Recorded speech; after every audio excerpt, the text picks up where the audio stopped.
여러분 모두 환영합니다. 하나님께서 우리에게 또 말씀을 베푸시기를 간절히 기원합니다. 2019년도 이제 다음 주 한 주일 남았습니다. 다음 주는 영어 예배를 드리고요. 오늘 우리가 마태복음 시리즈 마지막을 장식하면서 성만찬 예식까지도 함께 하겠습니다. 오늘은 마태복음 시리즈 총정리라고 제가 말씀을 드렸고요. 원래 한 과목을 다 끝나면은 테스트를 하지요. 그래서 오늘 테스트를 하겠습니다. 오늘 테스트에 통과하지 못하신 분들은 다시 한 번 더 리피트를 하셔야 됩니다. 그래서 집에 가셔서 제가 유튜브에 지난 설교를 한꺼번에 28개를 한꺼번에 다 묶어놨습니다. 그러니까 한번 이렇게 가시면은 그곳에서 원하는 것을 들을 수가 있습니다. 저도 리뷰하면서 제가 들을 수 있는 데까지 다시 다 이렇게 들었습니다. 오늘 리뷰가 잘 됐으면 좋겠습니다. 마태복음은 약간 좀 이렇게 특징이 있다 그랬습니다. 그렇지요? 특징이 있다 그랬어요. 두 가지 특징이 있습니다. 첫 번째는 마태복음은 시대별로, 시기별로 이렇게 순서를 적용하지 아니하고 주제별로 되어 있다고 이야기를 했습니다. 마지막 리피트 한번 해볼까요? 이 주제별로 리피트를 잘 해야 머릿속에 잘 메모라이즈가 되어 있어야 어떤 내용이 어디에 있는지가 기억이 납니다. 그래서 시험을 잘 볼 수가 있습니다. 그래서 마태복음이 주제별로 되었다는 이야기를 한번 정리를 같이 해보도록 하겠습니다. 같이 한번 해볼까요? 전혀 하지 만 거. 준비됐어요? 예, 첫 번째 마태복음의 첫 번째 주제는 뭐였습니까? 마태복음 1장부터 4장까지 예수님의 무엇에 대한 이야기를 주로 많이 했어요? 하나님의 아들이시다. 아들에 대한 얘기를 많이 했습니다. 아들. 그 다음에 마태복음 5장, 6장, 7장은 예수님께서 산성순으로 가르치신 말씀, 설교에 대한 이야기가 5장, 6장, 7장 설교자로서의 이야기가 등장합니다. 8장, 9장은 특별히 예수님께서 갈릴리에서 봉사하시면서 치료하시는 사업들이 많이 등장을 합니다. 그래서 8장, 9장은 치료하시는 사업, 10장, 11장, 12장은 예수님께서 제자들을 파송하시기 시작하십니다. 그래서 파송하실 때의 장면이 10장, 11장, 12장부터 등장하고요. 13장부터 20장까지는 예수님께서 교사로서 가르치시기 시작합니다. 천국은 마치라고 하는 비유부터 시작해서 또 16장에 가면은 제자들을 데리고 가이사랴 빌립보에 가셔가지고 세상 사람들이 나를 뭐라고 가르쳐서 이야기하느냐 이야기하시고 또 당신 자신이 제자들에게 누구냐라고 물으시면서 가르치시는 일을 하십니다. 21장부터서 25장까지는 예수님께서 마지막 사역을 마치시면서 일주일 동안 예루살렘에 입성하시고 그 다음에 성전과 감람산에서 마지막 세 편의 설교를 하시면서 애언자로서 마지막 때의 사건들에 대한 이야기를 하시는 장면들이 21장부터서 25장까지 등장하고요. 마지막 26, 27, 28장은 뭐예요? 예수님께서 승리하시는, 십자가에서 승리하시고 부활하시는 장면이 등장합니다. 여기까지 7가지 주제가 1장부터서 28장까지를 다 다루었습니다. 이제 한번 퀴즈 한번 해볼까요?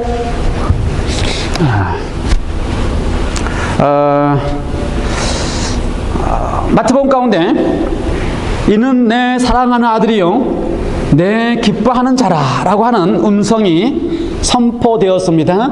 어디에 나올까요? 이 말씀이 어디에 나오실 것 같아요? 생각해 보시기 바랍니다. 이는 내 사랑하는 아들이요 내 기뻐하는 자라. 거기에 무슨 말씀이 들어있어요? 예, 침례받을 때 하나님께서 아들로 선포하신 겁니다. 그러면은 아들로 선포하시는 장면은 마태복음 몇 장에 있어야 돼요? 예, 3장 아주 좋은 3장 마태복음 3장 1장부터 4장 사이에 있어야 되는데 1장과 2장은 예수님이 탄생하시고 그 다음에 애굽에 가는 장면이고 그걸 다 마치고 난 다음에 3장에 침례받지요. 그리고 4장에는 예수님께서 침례받고 나서 다시 바로 뭐가 돼요? 시험을 받으시는 장면이 4장에 등장합니다. 내가 두 번째 질문 답을 드려버렸네. 두 번째 질문 이거였어요. 내가 만일 하나님의 아들이거든 라고 할 때는 몇 장에 등장해요? 내가 만일 하나님의 아들이거든이라고 하는 것은 어떤 장면입니까? 사단이 시험하는 장면이에요. 사단이 시험하는 장면은 어디에 등장하는 거예요? 역시 내가 하나님의 아들이라고 하는 시험을 하지요. 그러니까 아들이라고 하는 주제 속에 들어있습니다. 그 주제 속에 들어있으면 1장부터 4장까지인데 몇 장이에요? 4장. 예, 마태복음 4장. 우리 막은 딱 손가락으로 4개를 표시해서 4장을 딱 알았습니다. 이 정도면 다 이제 알 수 있겠지요. 그러면 다른 질문 또 해볼까요? 다만 말씀만 하옵소서 주의 종이 낫겠나이다. 누가 한 이야기예요? 예, 백부장 예수님께서 찾아와서 말씀만 하면 우리 나에 있는 종이 낫겠다 하는 이야기입니다. 이거는 종이 낫겠다 하는 이야기는 어디에 들어있을 것 같아요? 몇 장이요? 5장? 5장 그러면 안 되지. 5, 6, 7장은 뭐였어요? 5, 6, 7장은 예수님이 치료 가르치는 거니까 거기 들어가 있으면 안 되고, 백부장이 낫겠나이다 하는 것은 예수님이 치료하시는 장면이니까 몇 장? 8장. 예, 8장. 치료하시는 장면이 첫 번째 장면이기 때문에 8장입니다. 예. 그래서 적어도 이제 많은 치료하는 장면이 나오면 대부분 어디서 생각하면 돼요? 8장이나 9장이 있을 것이라 생각하면 돼요. 무분등병을 치료한다든지. 예. 예. 그 다음에 예수님께서 거저 받았으니 거저 주어라 라고 말씀하셨어요. 거저 받았으니 거저 주어라. 어느 때 하신 말씀이에요? 파송하면서, 제자들을 파송하면서, 제자들 12자를 택하고 나서 제자들을 파송하면서 내가 거저 받았으니 거저 주어라. 그러면 제자들을 파송하는 장면은, 리더로서 예수님이 파송하는 장면은 몇 장이에요? 몇 장이요? 12. 너무 많이 갔어요. 10장부터 12장인데 처음 파송하는 장면은 10장입니다. 그래서 10장부터 12장 사이 속에서 예수님의 파송하는 첫 번째 장면은 10장. 예, 10장. 거저 받았으니 거저 주어라. 10장에 등장합니다. 10장 8절. 그러면은 이 대충 다 거기서 나오죠. 제가 쉬운 질문만 하는 거예요. 천국은 마치라고 하면서 씨 뿌리는 자의 비유를 했다. 그럼 몇 장이에요? 밭에 씨 뿌리는 자의 뿌리를 할 때는 예수님이 가르치는 교사로서 처음에 가르치기 시작하는 게 몇 장입니까? 13장. 예, 13장. 씨 뿌리는 비유. 그다음 씨 뿌리는 비유와 함께 7가지의 비유가 다 나오는 건 몇 장이라고 해요? 13장. 아주 잘하셨습니다. 우리 김혜지 쌤 잘하셨습니다. 자, 또 한번 더 나가볼까요? 예. 비유 가운데서 씨 뿌리는 비유 말고 열 처녀의 비유는 어디에 나올까요? 비유 가운데, 가르치는 비유 가운데라고 해서 우리가 13장부터 예수님이 가르친다라고 생각하면 안 돼요. 열 처녀의 비유는 좀 비유가 다릅니다. 이 비유는 예수님께서 어느 때에 말씀하신 거예요? 마치 애언자처럼 마지막 사건들에 관한 이야기를 할 때 가르치는 비유이기 때문에 이 장면은 첫 번째 예수님이 가르치는 교사라서 13장부터 20장에 들어있지 않고요. 이 비유는 어디에 들어있어요? 예수님이 애언자처럼 가르치는 장면에 들어있습니다. 그래서 이 비유는 열 처녀의 비유는 가르치는 가운데 예수님의 설교 23, 24, 25장 가운데 들어있어야 돼요. 그런데 특별히 어디 들어있을 것 같아요? 24장은 주로 예수님께서 마지막 때 사건들에 대한 이야기를 많이 하셨고요. 그걸 마치고 난 다음에 어떻게 준비해야 되는가에 대한 비유로 천국은 마치라는 설명하셨기 때문에 25장. 예, 잘하셨습니다. 그래서 24장에서는 마지막 때 징조들에 대한 얘기를 다 하고 징조를 보면서 어떻게 준비해야 될 것인가. 25장에 마치 무엇처럼? 열 처녀의 비유처럼 우리가 준비해야 될 것이 가장 중요한 게 무엇이다? 성령, 기름의 성령을 준비해야 되는데, 성령을 준비한다고 하는 것은 우리의 삶 속에서 성령 하나님의 역사를 경험하는 것이 필요하다라고 하는 이야기로 설명을 드렸습니다. 25장. 오늘 우리가 성만찬 예식을 합니다. 성만찬 예식은 마태복음 몇 장이 들어있을까요?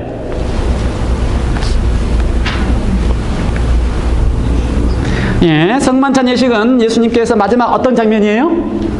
잡히시기 전에 마지막 밤에 성만찬 예식을 하시고, 그날 밤에 가셔서 뭘 하십니까? 겟세마네 동산에서 기도하시고, 그리고 그날 밤 깊을 때에 잡히시고, 그 다음에 밤새도록 신문을 받으십니다. 그러므로 예수님이 승리하시는 장면 속에 같이 들어있어야 돼요. 그러므로 26, 27, 28장 속에 들어있어야 되는데 몇 장일 것 같아요? 28장? 유일사님? 28장이면 예수님이 부활하시는 장면인데 26, 27, 28장 가운데서 27장은 예수님이 십자가에 못 박히는 장면인데 26장 생각을 좀 해보세요. 26장에 들어있어야 거기에서 성만찬 예식 하시고, 그날 밤에 겟세마네 가서 기도 다 하시고, 27장부터 잡히셔 가시고, 28장에 무덤 속에서 부활하시고, 이렇게 가야지. 26, 27, 28장 가운데 성만찬 예식을 28장에 하시면 되겠어요? 유일사님? 안 되겠지요? 이거 소문 다 나겠네. 유일사님 이름이 이제 전 세계에 다 소문 나겠네. 녹음 다 됐으니.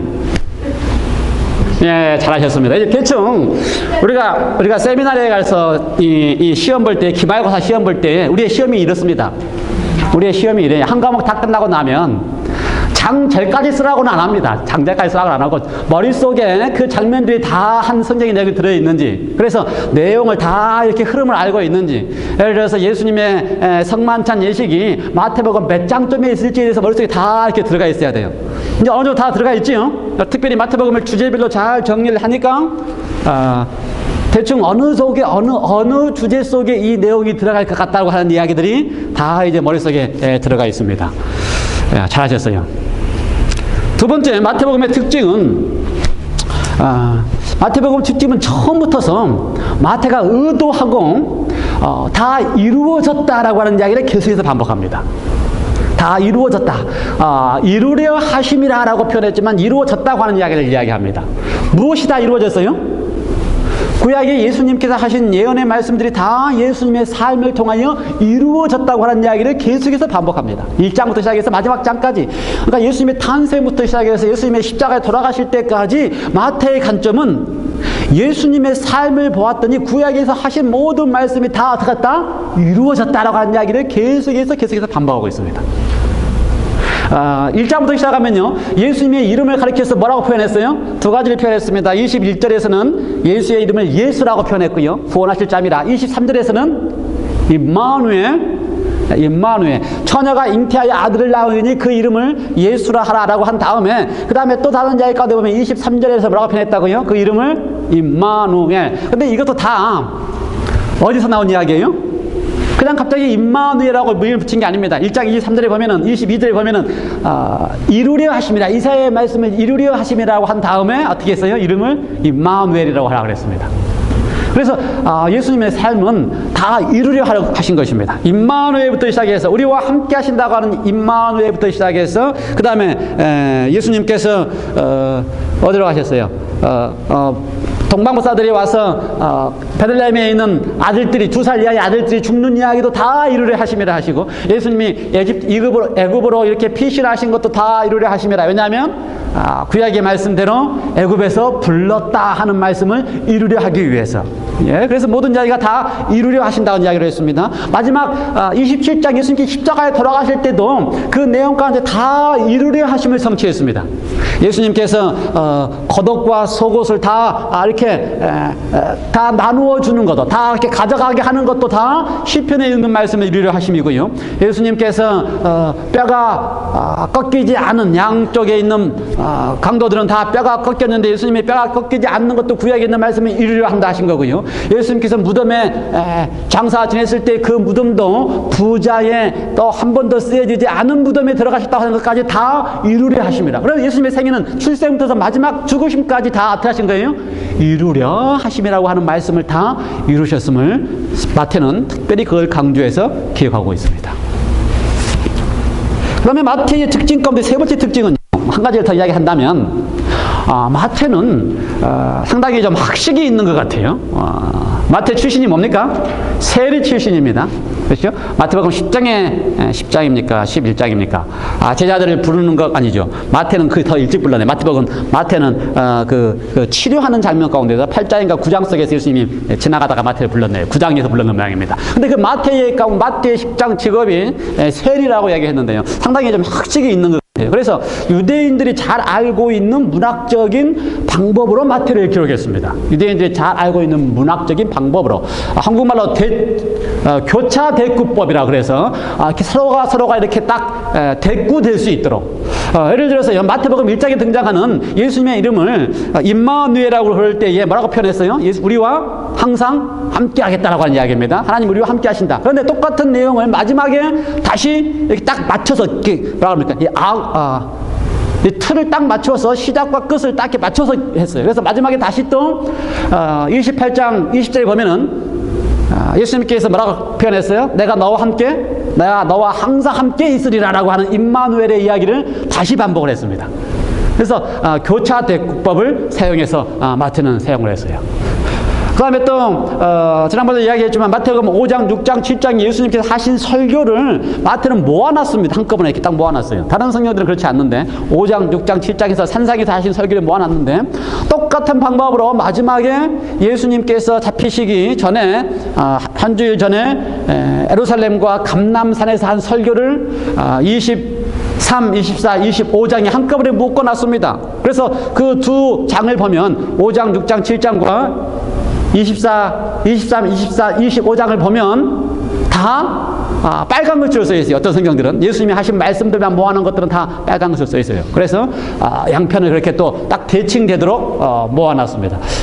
그래서 특별히 마태는 그 교차 대구법으로 앞뒤가 잘 맞도록. 그래서 이 내용들도 보면 제가 이렇게 설교를 다시 리뷰하면서 내용들도 보면 이렇게 앞뒤가 이렇게 딱 이렇게 맞도록 그렇게 전개하는 것 같아요. 한번 이제 각각의 주제별로 주제 속에서 중요시하고 있던 내용들을 좀 이렇게 살펴보겠습니다. 1, 2, 3, 4장에서요 아들이라고 이야기를 할 때에 거기에 핵심적인 이야기가 이는 나의 사랑하는 아들이요 내 기뻐하는 자라라고 하는 이야기를 침례와 더불어서 이야기를 했습니다. 근데 예수님께 침례를 받으실 때도 성령이 임하셔서 성령이 임함으로 하늘에서 음성이 나서 뭐라 그랬어요? 이는 내 사랑하는 아들이요 내 기뻐하는 자라. 그러므로 아들, 사랑하는 아들 또는 사랑하는 딸, 내 기뻐하는 자라라고 하는 칭호를 주실 때에 그 칭호를 하시는 그 배경 속에는 뭐가 등장해요? 성령이 등장합니다. 성령을 임하게 하심으로써 아들이라고 칭하셨어요. 그리고 나서 예수님의 온 생애는 성령으로 인도함을 받는 생애였습니다. 마태복음 4장에 보면 예수님이 시험을 받으러 강나에 가실 때도 다른 성경들과 다르게 마태는 뭐라고 표현했냐면요 성령에 이끌려라고 표현했습니다. 그러면 시험을 받으러 강나에 가시는 것도 성령으로 인도함을 받아서 가신 것입니다. 그러면 예수님의 온 생애는 태어나실 때부터 성령으로 태어나시고요, 그렇죠? 침례를 받았을 때도 성령으로 침례 받으시고요, 시험을 받으러 광야에 가실 때도 성령을 받으시고요, 심지어 또 겟세마네에서 기도하실 때도 어떻게 하시는 거예요? 아버지의 뜻대로 이루시게 하여 성령으로 인도함 받고 아버지의 뜻대로 하는 기도를 드리면서 온 생애가 성령으로 인도함을 받는 생애였습니다. 그 성령으로 인도함을 받는 생애를 가리켜서 뭐라고 표현해요? 아들이라고 표현합니다. 하나님의 아들이라고 표현해요. 똑같은 표현으로 우리를 가리켜서 아들이라고 했는데 로마서의 표현에 의하면요 성령으로 인도함을 받는 자가 하나님의 아들이다 표현되어 있습니다. 그러므로 우리가 하나님의 영으로 인도함을 받으면 우리가 하나님의 아들이요 딸이라는 것입니다. 맞아요 여러분 다? 하나님 아들 딸 맞아요? 이게 우리가 성령으로 인도함을 받으면 하나님의 아들이요 딸이라고 선포하고 계십니다. 그래서 예수님께서는요 그리스도인들이 성령으로 인도함을 받기를 간절히 원하십니다. 그래서 예수님이 잡히시기 전에 요한복음에 의하면요 요한복음 12장부터 마지막 장까지 계속해서 마지막 2, 3일의 사건을 요한복음 12장부터 계속해서 언급했는데 그 가운데 가장 많이 언급한 이야기가 내가 떠나면 뭘 보내겠다? 보혜사 성령을 보내겠다. 그러면 예수님이 그게 상당히 가장 원하시는 거예요.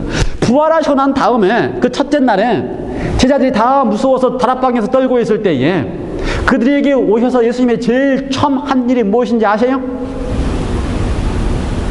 지난주 설교인데 두려워하지 말라 평안히 하라고 두려워하지 말라 말씀하신 다음에 한 일, 그건 말씀이었고 한 일이 뭐예요? 지난주 설교도 리뷰 안 하셨나? 리뷰하고도 또 며칠 지나면 또 잊어버리시나? 아주 중요한 이야기인데 제가 지금 무슨 이야기 하고 있어요? 성령에 대한 이야기를 하고 있습니다. 그러면 예수님이 부활하신 후에 제자들 앞에 나가서 제일 처음 하신 일이 뭐예요?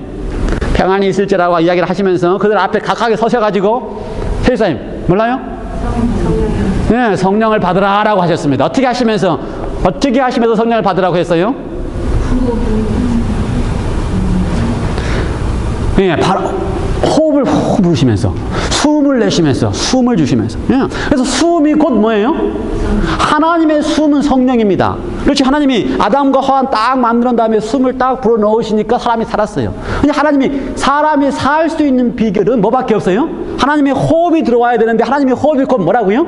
하나님의 영, 성령, 스피릿. 그러므로 예수님께서 처음에 부활하신 다음에 하셨던 일이 숨을 내셔서 성령을 주신 거고 그 이유가 뭐라고요? 성령으로 살아가는 사람이 곧 뭐기 때문에? 아들이기 때문에. 성령으로 살아가는 사람이 곧 뭐기 때문에? 딸이기 때문에. 그러면 우리가 하나님의 자녀로서 살아가기 위해서는 성령으로 살아가야 되는데 그러므로 성령으로 살아가도록 우리의 삶 속에 오셔서 우리에게 생명, 성령, 호흡을 불어넣으시고 어떻게 하신다고요? 성령을 받아라 라고 하신다고요. 여러분 다 성령 받으셨어요? 네. 예. 성령으로 살아가는 사람들입니다. 우리는 성령을 이렇게 마치 뭔가 능력 그런 걸로만 생각하기 때문에 방언을 안 하면 성령이 없는 줄 알아요. 그런 걸로만 생각하기 때문에 뭔가 이렇게 능력으로 안 나타나면 성령이 없는 줄 알아요. 아니요. 우리가 호흡하고 깨어나고 살아가는 것 자체가 하나님의 영이 우리 속에 있기 때문에 사는 것입니다. 그러므로 하나님의 영으로 살아가는 사람들은 이제 좀 이렇게 민감해져야 해요. 그 다음부터 민감해져야 돼요. 어떻게 민감해져야 돼요? 하나님의 영의 인도함을 받을 수 있도록 생각과 말과 또 우리의 모든 것이 이렇게 더 민감해져야 돼요. 그래서 어느 영이 나에게 이야기하느냐에 따라서 내가 민감하게 반응할 수 있어야 돼요. 왜요? 하나님의 영이 우리 속에 항상 우리를 아들로 삼기 위하여 말씀하고 계시기 때문에. 그래서 로마서에서는 그 이야기를 할 때에 더 이상 종의 영을 받지 말고 아들의 영을 받으라 그랬어요. 종의 영은 누구의 영이에요? 사단의 영. 다음에 아들의 영은 어떤 영이에요? 우리에게 호흡으로 생명군을 주는 영. 그러면 우리의 매일의 순간 속에 내가 아들의 영을 받고 살아가는지 아니면 종의 영을 받고 살아가는지 이렇게 내가 알고 느껴야 돼요. 내가 지금 이렇게 하는 것은 내가 하나님의 아들의 영인가 아니면 사단의 종의 영인가? 지금 내가 이렇게 반응하는 것은 아들의 영인가 종의 영인가? 그것에 민감해지도록 하는 것이 하나님께서 우리에게 역사하시는 날마다 호흡으로 역사하시는 하나님의 영의 가르치심이다라고 하는 것입니다. 예, 또 두 주제를 이렇게 교차 대꾸법으로 이야기하면요.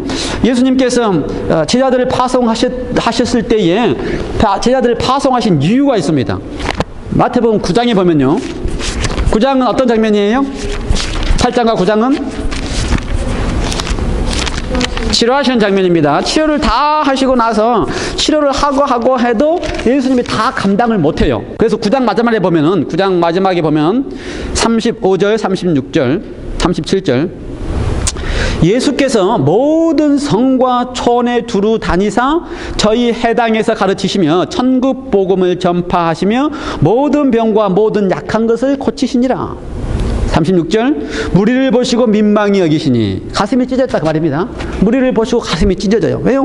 다 돌아다니면서 가르치시고 치료하시고 낫게 하심에도 일손이 부족하니까 가슴이 찢어져요. 무리를 보시고 민망히 여기시니 이는 저희가 목자 없는 양과 같이 고생하며 유리함이라. 37절 이에 제자들에게 이르시되 추수할 것은 많되 일꾼이 적으니 그러므로 추수하는 주인에게 청하여 추수할 일꾼들을 보내어 주소서 하라 하시니라.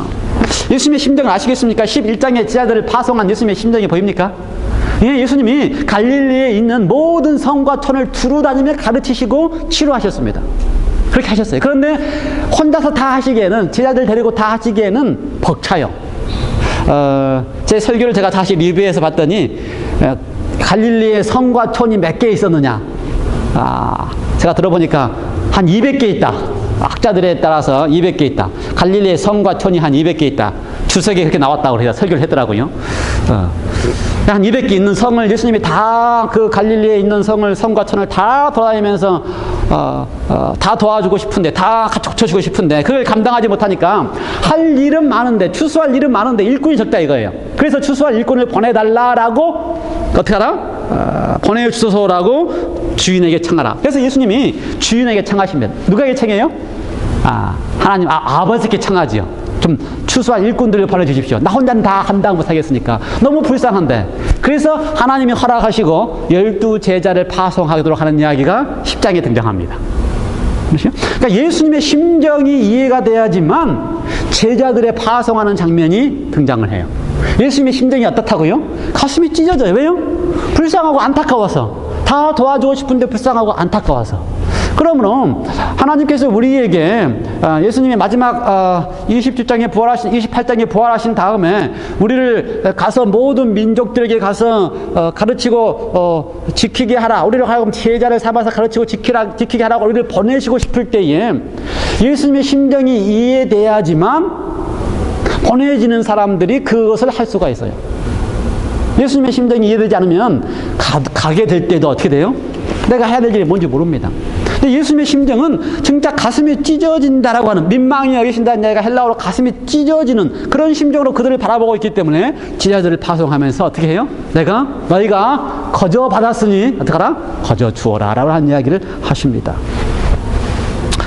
우리가 뭘 거저 받았어요? 제자들은 거저 받은 것을 거저 주는데, 거저 받은 것은 거저 잘 줄 수 있는데, 제자들이 거저, 그러니까 예수님이요, 내가 거저, 제자들을 파송해서 가서, 그들로 하여금 추수하게 할 때에 다른 방법을 사용하지 않냐고, 뭘 어떻게 사용했다고요? 거저 받은 것을 거저 주도록 하는 방법을 사용했습니다. 그러므로 제자들이 거저 받은 것을 알아야지만 거저 줄 게 있어요. 아주 중요한 겁니다. 거저 받은 게 뭔가. 여기 마치 여기 기별 가운데 여기 거저 받은 것을 거저 주어라고 하는 말씀 가운데 보면은 대단한 능력인 것처럼 표현합니다. 6절, 7절, 8절 그렇죠? 쭉 이야기를 하시면서 8절에 보면은 거저 받았으니 거저 주어라 그랬는데 거기 보면은 뭐 병든 자를 고치고 죽은 자를 살리고 문득병자를 깨끗하게 하고 가서 이렇게 하라는 겁니다. 그리고 나서 거저 받았으니 거저 주어라는 것입니다. 아마 하나님께서 제자들에게 특별하게 이런 능력을 거저 주었을 수도 있어요. 그래서 그 능력으로 가서 실제로 귀신들을 쫓아내기도 하고요, 병자를 고치게 하고요. 그렇게 일을 한 다음에 돌아와서 그 기쁨으로 자기들이 한 일을 함께 예수님 앞에 가서 이렇게 다시 우리의 주님의 이름으로 귀신이 나가나이다라고 하는 고백을 했습니다. 대단한 능력을 했어요. 근데 예수님께서 어느 날 이제 우리들에게 모든 민족에 나가서 제자를 삼고 가르쳐 지키게 하라는 일을 분부를 하셨는데 우리에게도 동일하게 거저 받았으니 거저 주어라는 이야기를 하실 것입니다. 근데 뭘 거저 받았어요? 복음. 좋은 말씀이에요. 복음을 거저 받았어요. 치료하는 능력, 병 고치는 능력 거저 받았어요? 우리 유선생님이 제가 설교를 들어보니까 그때도 똑같이 저렇게 대답하시더라고. 이태임 사님이 꼭 그렇게 대답하시더라고. 거저 우리에게 치료하는 능력, 이걸 거저 주셨다. 거저 주셨다. 근데 제 대답은 그거였어요. 저는 아직 치료하는 능력 아직 안 받았다. 제가 기도해가지고 아직 안 났거든요. 아직도 안 받았어요. 제가 설교할 때도 안 받았는데 1년 다 지나면서도 아직도 못 받았어요. 제가 기도하면서 딱 안수하고 낫게 하는 능력이 아직 안 나와서. 근데 이건 있는 것 같아요. 이거는 우리가 하나님께서 우리가 안수하고 기도해서 치료해 낫기도 하지만 하나님의 방법대로 사는 것을 가르쳐서 낫기도 하십니다. 진짜요. 이거는요. 그러니까 안수하고 기도해서 낫게 하면 뭐가 생겨요? 사입이. 네, 사입이 내가 교만해 줄 수 있어요. 교만해 줄 수 있어요. 내가 기도하면 낫는다. 그래서 사람들한테 그런 사입이 얼마나 많아요. 내가 기도하면 낫는다고 하는 사람들 얼마나 많아요. 저도 혹시 사이비가 될까 봐서 그런 능력을 안 주셔요. 그런데 하나님이 우리에게 주신 능력 가운데 하나님의 건강의 원칙대로 잘 가르치고 잘 설명해 주면 건강해진다라는 사실을 하나님의 원칙이에요. 하나님의 건강의 원칙이고, 그래서 이걸 설명해서 건강해지는 것은 하나님께 우리에게 주신 제게 알거든요. 이거는요, 하나님이 주신 건강의 원칙이고 하나님이 주신 원칙이지, 이걸 잘 소개해 주는 것은 하나님께 다 영광을 돌리는 거예요.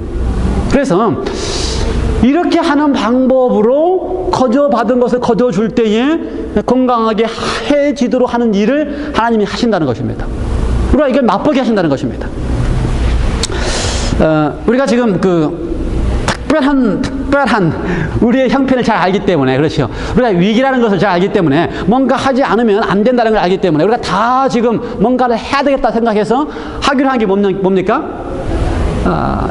1년 내내 한 달에 한 번씩 건강에 관한 것을 잘 소개해주고 가르쳐서 잘 교제하고 잘 사귀자라는 이야기를 하고 지금 추진하고 있어요. 그래서 1월과 2월달은 하기로 했어요. 제가 우리 김조 장로님께 전화를 해가지고 다 이렇게 보고를 했습니다. 우리가 1월달부터 한 달 내내 합니다. 그때 김 장로님이 걱정을 해요.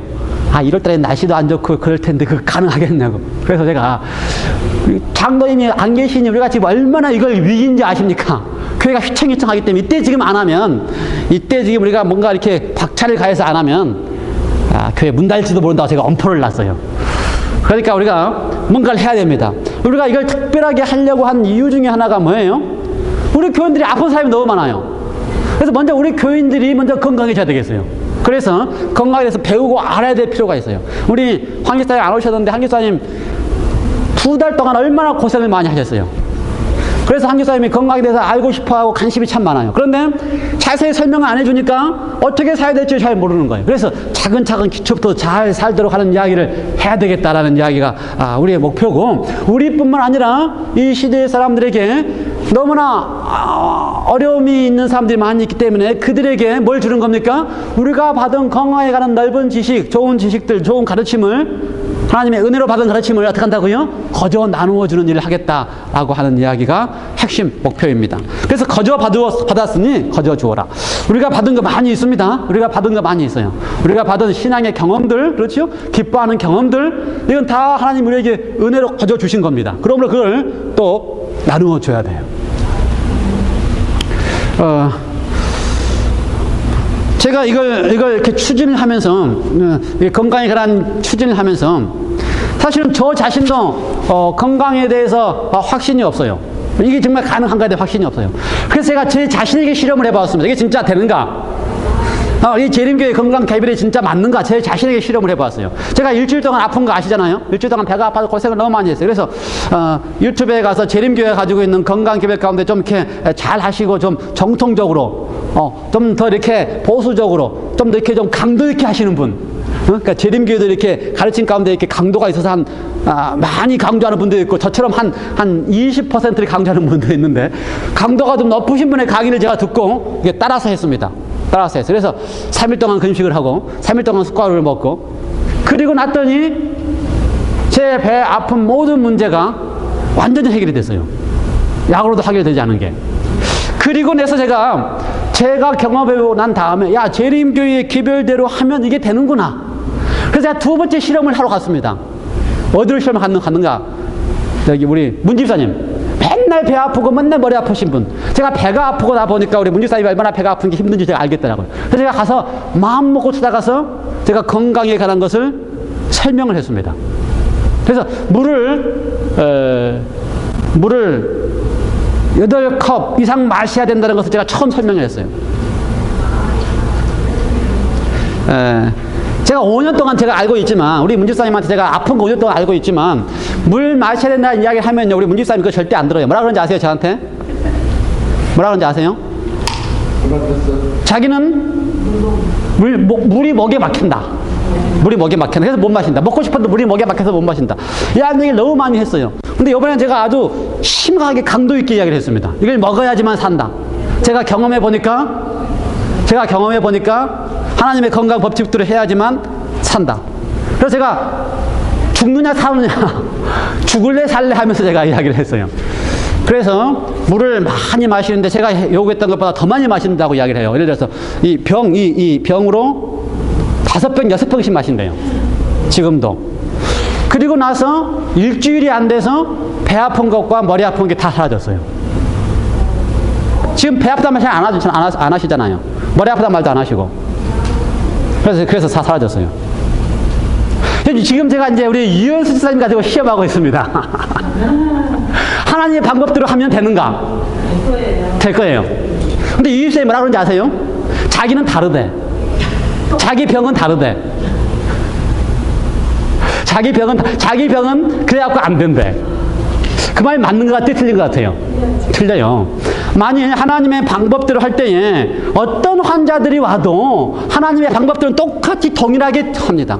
제가 좋아하게 잘 들었던 건강 강의 중에 하나는 우리 박 장로님, 어딥니까? 강릉에서 하시는 그분, 어떻게 되죠? 조카 사이. 아주 그분들요, 그 건강에 대한 강의 유튜브에 많이 왔는데 아주 정확하게 잘 하십니다. 재림교회 방법대로. 제가 한 40% 한다면 그분들은 한 80%로 환자들만 오기 때문에 아주 잘 하십니다. 강의 좀 들어보시기 바랍니다.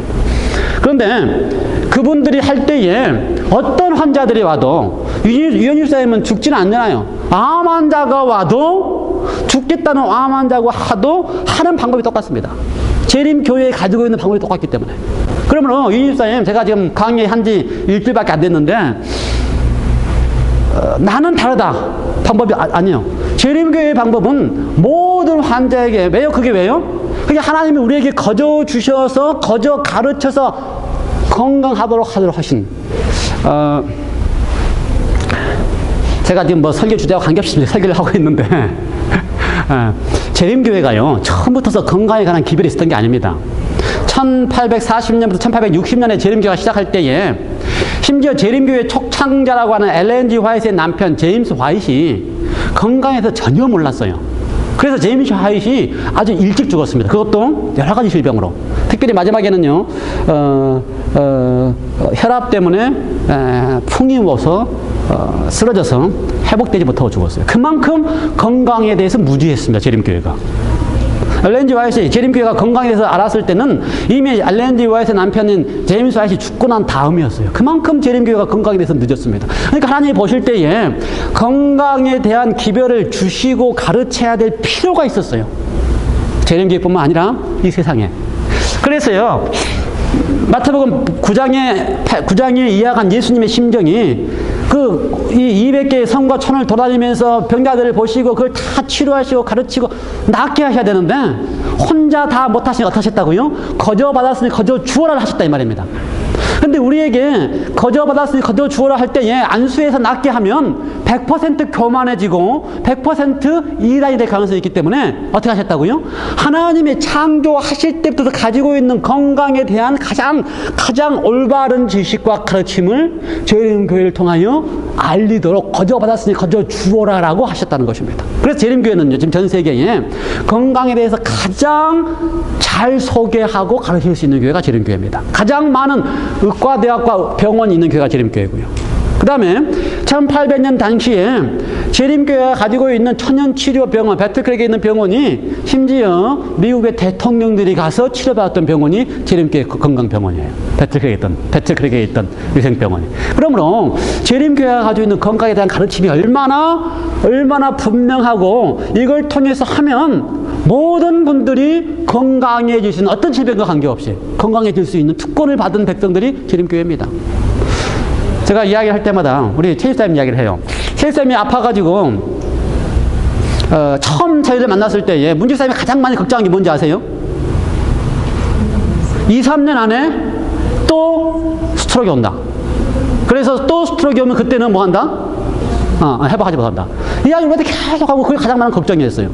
그러니까 최일사님이 아프신 다음에 많은 교회들 가운데 재림교회를 택하시고 오신 것이 최쌤이 지금 이렇게 제일 건강한 이유예요. 그 당시만 해도 이만큼의 약을 드신 걸 제가 알아요. 근데 최쌤이 지금 약 한두 개 먹고 있어요. 뭐 콜레스테롤 약. 그 다음에 나머지는 다 없어요. 그 당시에는 고혈압도 있고 그거 다 없어졌어요. 왜요? 재림교회의 기별을 100% 다 알지 못하고 제가 보기에는 재림교회 기별 가운데 실사님이 한 20% 정도 하는 것 같은데 제가 볼 때는 그럼에도 불구하고 재림교회의 문화와 재림교회의 환경과 재림교회 속에 있는 것 자체가 열심히 운동하게 하고 열심히 건강식하게 하고 해서 몸은 좀 불편하지만 과거보다 훨씬 더 건강해서 약 먹는 숫자가 줄었다고 하는 것 자체가 하나님의 은혜라 이거예요.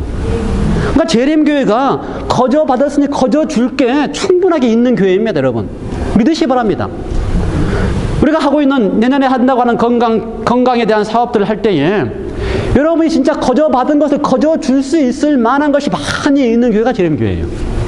요즘만큼 건강에 대한 정보가 얼마나 많은지 몰라요. 그런데 그 많은 정보들이 다 믿을 만한 정보가 아닙니다.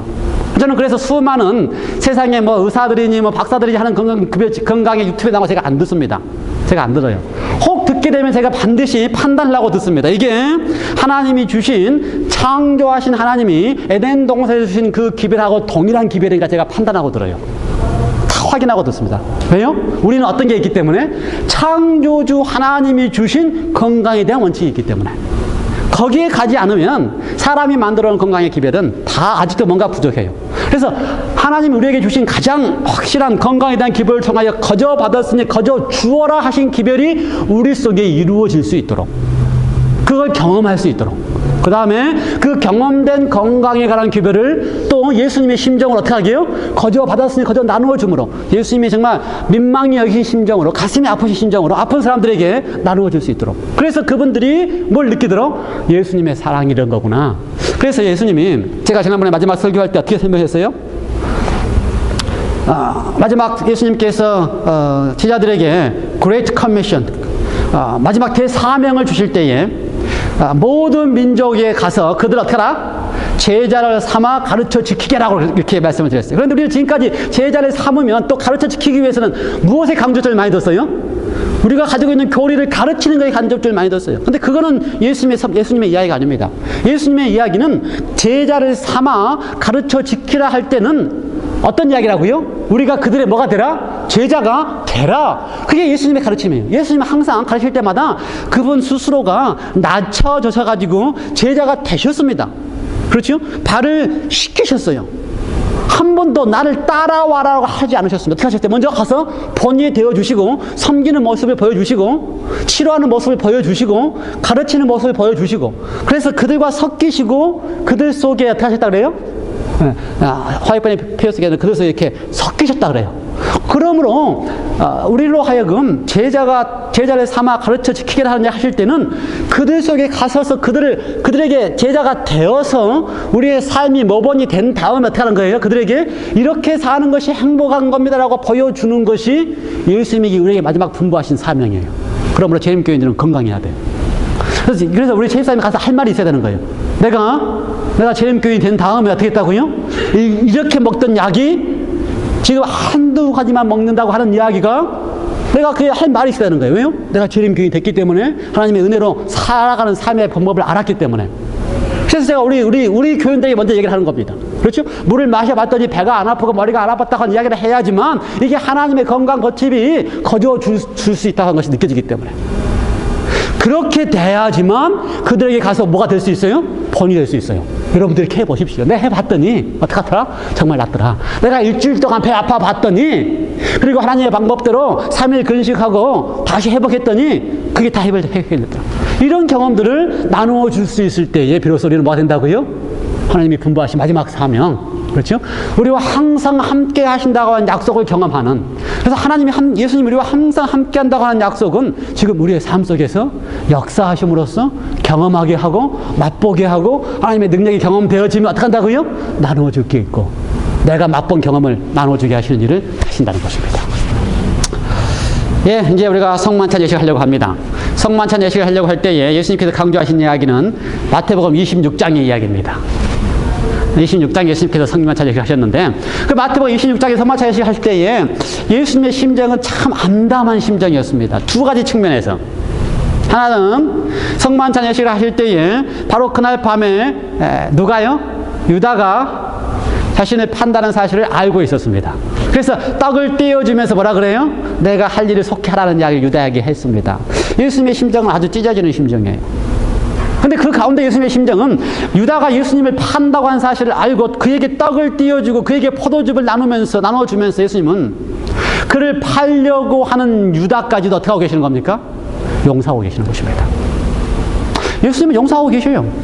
유다가 예수님의 용서를 이해하고 받아들이고 깨닫고 눈물을 흘리는 나에 달려있지 예수님은 유다라 할지라도 어떻게 하신다고요? 용서하시기 때문에 떡을 떼어주시고 포도즙을 나눠주면서 다 마시라라고 하시는 것입니다. 예수님은요, 우리 가운데 어느 누구도 용서하지 못하는 분이 없습니다. 다 용서하십니다. 우리가 어떠하였음에 관계없이 다 용서하십니다. 그렇기 때문에 우리로 하여금 어떻게 하세요? 함께 만찬에 오도록 하십니다. 우리의 마음을 아셔야 우리 속에 예수님을 실망시킬 것도 아십니다. 그렇죠? 우리 속에 또 예수님에 대하여 또 예수님의 마음에 상처를 주는 이야기를 할 것도 아십니다. 그렇죠? 우리가 우리에게 또 서로에게 상처를 주는 이야기를 한다고 다 아십니다. 그런데 예수님께서 우리에게 다 와서 유다까지 다 와서 만찬에 참여하게 하신 이유는 마태복음 26장에 보면 다라는 표현이 들어있어요. 다라고 하는 단어가 들어있습니다. 그렇게 하신 이유는 예수님은 우리 모두가 다 어떠했음에도 관계없이 다 용서하실 준비를 하고 계시기 때문에 그렇습니다. 그래서 다 함께 먹을 수 있어요. 그렇죠? 지난 한 해 동안 우리의 삶이 어떠한다 관계없이 우리의 교회의 형편이 어떠한다 관계없이 예수님은 이 자리에서 다 먹도록 다 용서하고 계십니다. 그리고 나서 예수님 우리로 하여금 용서하신 예수님의 용서가 우리 속에 느껴지고 감사로 바뀌기를 원하시는 것입니다. 용서가 느껴져서 감사로 바뀌기만 한다면 우리를 다시 세우시고 베드로처럼 다시 쓰실 수 있기 때문에 우리를 다 용서하시고 다 받으신 다음에 우리로 하여금 어떻게 하시길 원하신다고요? 그 용서하시는 것이 감사의 눈물로 바뀌기를 원하시는 것입니다. 우리가 다 주님께서 떼어주시는 떡과 주님께서 나눠주시는 잔을 마시게 될 것입니다. 두 번째 장면은요, 성만찬 하실 때 예수님께서는 이미 떡을 주시고 포도즙을 주시면서 이건 나의 살이다. 이건 나의 피다라고 말씀하셨습니다. 그 말씀은 예수님께서 이 만찬을 통하여 우리로 하여금 느끼고 알도록 하신 것은, 이건 바로 내가 너희를 위하여 피 흘릴, 내가 너희를 위하여 찢길 나의 살이고 나의 피라는 사실을 기억하도록, 그걸 좀 느끼게 하기를 원하시는 것입니다. 우리 속에서 그것이 느껴져야지만, 그것이 알아져야지만 뭐가 생겨요? 감사와 감격, 기꺼이 십자가를 지고 갈 수 있는 마음이 생기기 때문에. 제가 지난주에 복음에 대한 이야기를 했습니다. 엘렌 G. 화이트가 가장 복음에 대한 정의를, 가장 아름다운 정의를 하셨습니다. 복음은 무엇이다? 이거 제가 반복을 자주 해서 여러분이 다 머릿속에 암기하고 있어야 되는데, 복음이 무엇이다? 십자가에 달리신 그리스도, 그분이 복음이다. 우리가 전해야 될 교리가 무엇이다? 십자가에 달리신 그리스도, 그가 부활하셨다라고 하는 사실이 우리가 전해야 될 교리고, 우리가 전해야 될 가르침이고, 우리가 전해야 될 기별이다. 그게 엘렌 G. 화이트가 가장 강조한 것입니다. 다른 거 없어요. 그러므로 우리가 전해야 될 복음이 이 성만찬 예식을 통해 우리에게 분명하게 보여주는 것입니다. 우리가 전해야 될 복음이 무엇이다? 십자가에 달리신 그리스도, 우리를 위하여 피 흘리시고 우리를 위하여 살이 찢기신 그리스도. 여러분께서 이제 가셔서 발을 씻으시고 또 오셔서 함께 떡을 떼실 텐데, 이 떡을 떼시면서 또 잔을 드시면서 이 떡과 잔이 우리에게 가장 좋은 소식이다. 십자가에 달리신 그리스도, 그가 복음이다.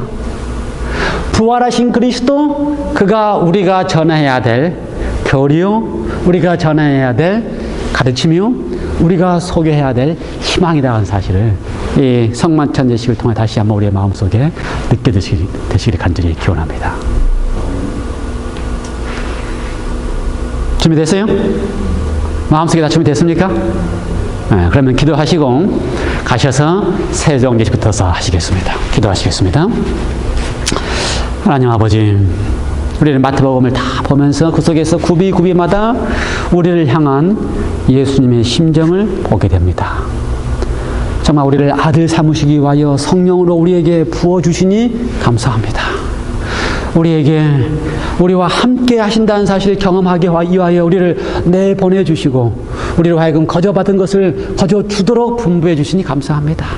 이제 우리 속에 우리의 삶에 가장 감동스러운 당신의 몸과 당신의 피를 우리로 하여금 경험하도록 하는 성만찬 예식을 우리로 하여금 참여하게 해주시니 감사합니다.